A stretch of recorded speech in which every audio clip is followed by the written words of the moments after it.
A lot of people back in 2008 and 2012 who were very hopeful that we might see a Ron Paul presidency, but it didn't come to fruition because the DNC and the RNC are controlled by the same corporate banking powers that currently control the entire political system. So it wasn't going to happen. I was a delegate for Ron Paul at my state convention in Oklahoma, and I saw the behind the scenes what actually happened. Mitt Romney soundly lost in that convention, and they gave the win to Mitt Romney anyway. I mean, the Ron Paul line was wrapped all the way around the building, and the people standing at the Mitt Romney table, there were 2 or 3 max. Hands down, Ron Paul won Oklahoma and a whole bunch of other states, but they gave it to Romney anyway because he had to run against the guy that they actually appointed, which would be Barack Obama. But this was Ron Paul's outlook on foreign affairs and if we should or shouldn't meddle with other nations. Your position on the war is pretty simple. Get out. What about, though, trying to minimize the bloodbath that would certainly occur if we pull out in a hurry? What about protecting the thousands of Iraqis who have staked their lives in backing the U.S.?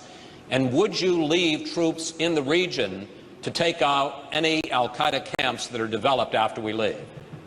The people who say there will be a bloodbath are the ones who said it would be a cakewalk, it would be a slam dunk, and that it would be paid for by oil. Why believe them? They've been wrong on everything they've said. So why not ask the people who advise not to go into the region and into the war? The war has not gone well one bit. Yes, I would leave completely. Why leave the troops in the region? It was the fact that we had troops in Saudi Arabia was one of the 3 reasons given for the attack on 9/11. So why leave them in the region?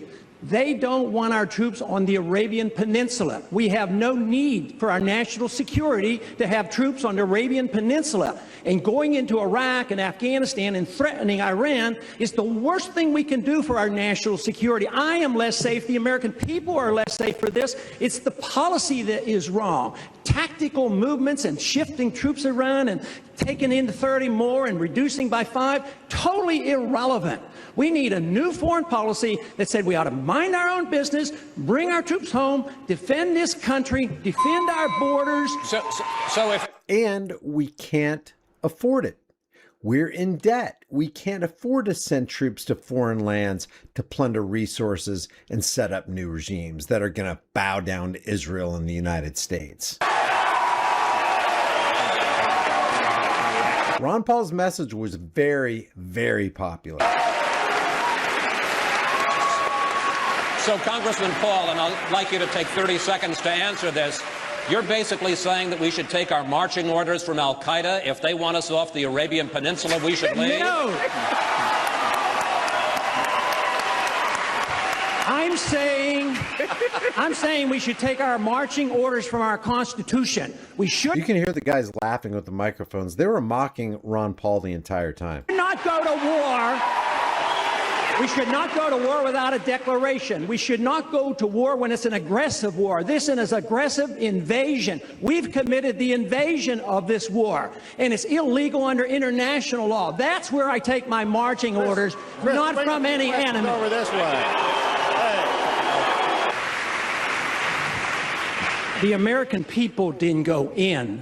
A few people advising this administration, a small number of people called the neoconservatives, hijacked our foreign policy. They're responsible, not the American people. They're not responsible. We shouldn't punish them. Congressman, we are one nation. We can't be divided. We have to be one nation under God. That means if we make a mistake, we make it as a single country, the United States of America, not the divided States of America. When we make a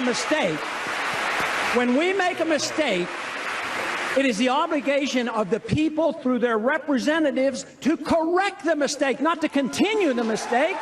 And that's what we do on the floor of the Senate? No, we've dug a hole for ourselves, and we've dug a hole for our party. We're losing elections, and we're going down next year if we don't change it. And it has all to do with foreign policy, and we have to wake up to this fact. Even if we lose elections, we should not lose our honor, and that is more important than the Republican Party. We've lost over... We have lost over 5,000 Americans killed in We've lost over 5,000 Americans over there in Afghanistan, in Iraq, and plus the civilians killed. How many more do you want to lose? How long are you going to be there? How long? What do we have to pay to save face? That's all we're doing is saving face. It's time we came home. Gentlemen, thank you. Wendell.